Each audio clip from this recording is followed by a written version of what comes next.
Hello बच्चों, let's see this question. ये आपका एजर्शन और रीज़न बेस्ड एक क्वेश्चन है जिसमें आपकी एजर्शन की जो स्टेटमेंट है वो क्या बोलती है। एजर्शन है India imports potash from the other country. Import क्या होता है? इम्पोर्ट का मतलब होता है जब आप अपने ही देश में, या मान लीजिए आपका देश है और आप बाहर से कोई भी सामान खरीद रहे हो, ठीक है, बाय कर रहे हो उसको, तो वो होता है आपका इम्पोर्ट।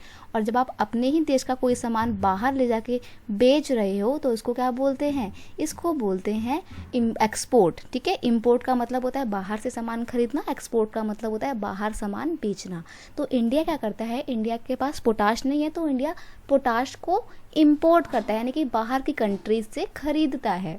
रीज़न दिया हुआ है इसके पीछे, India does not have any of the commercially usable potash और potassium compound in any form. अभी मैंने आपको बताया ना कि क्योंकि इंडिया के पास पोटाश और पोटेशियम कैसा भी किसी भी कंपाउंड में किसी भी फॉर्म में है ही नहीं जो कि कमर्शियली यूज़ कर सकें हम, तो इसलिए हमारे को इंपोर्ट करना पड़ता है। तो यहाँ पे आपका एजर्शन और रीज़न दोनों ही बिल्कुल सही हैं, और रीज़न जो है वो एजर्शन को बिल्कुल सही तरीके से एक्सप्लेन करता है, या बिल्कुल सुटेबल रीज़न है ये एजर्शन का। तो यहाँ पे आपका both statement are true and R is the correct explanation of A के साथ ऑप्शन ए बिल्कुल सही आंसर हो जाएगा। क्वेश्चन का यहाँ पे की कॉन्सेप्ट था फर्टिलाइजर इंडस्ट्री, क्योंकि फर्टिलाइजर इंडस्ट्री जो होती है ना उसी में पोटेशियम और पोटाश को इस्तेमाल किया जाता है।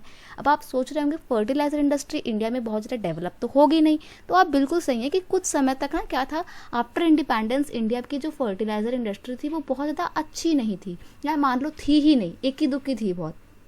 लेकिन क्या होता है, 1960 के डिके में आती है ग्रीन रेवोल्यूशन, और उस ग्रीन रेवोल्यूशन में न्यू टेक्नोलॉजीज़ को इस्तेमाल करने पर, अच्छे क्वालिटी के बीजों को इस्तेमाल करने पर और अच्छी केमिकल और फर्टिलाइज़र का इस्तेमाल करने पर बहुत जोर दिया गया था। उसके बाद से जो हमारी फर्टिलाइज़र इंडस्ट्री है वो लगातार फ्लॉरिश होती चली गई और आज काफ़ी अच्छी हो गई हमारी fertilizer industry.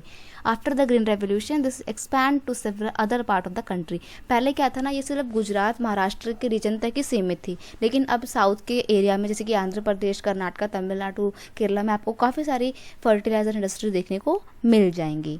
I hope you understand it well. Best of luck.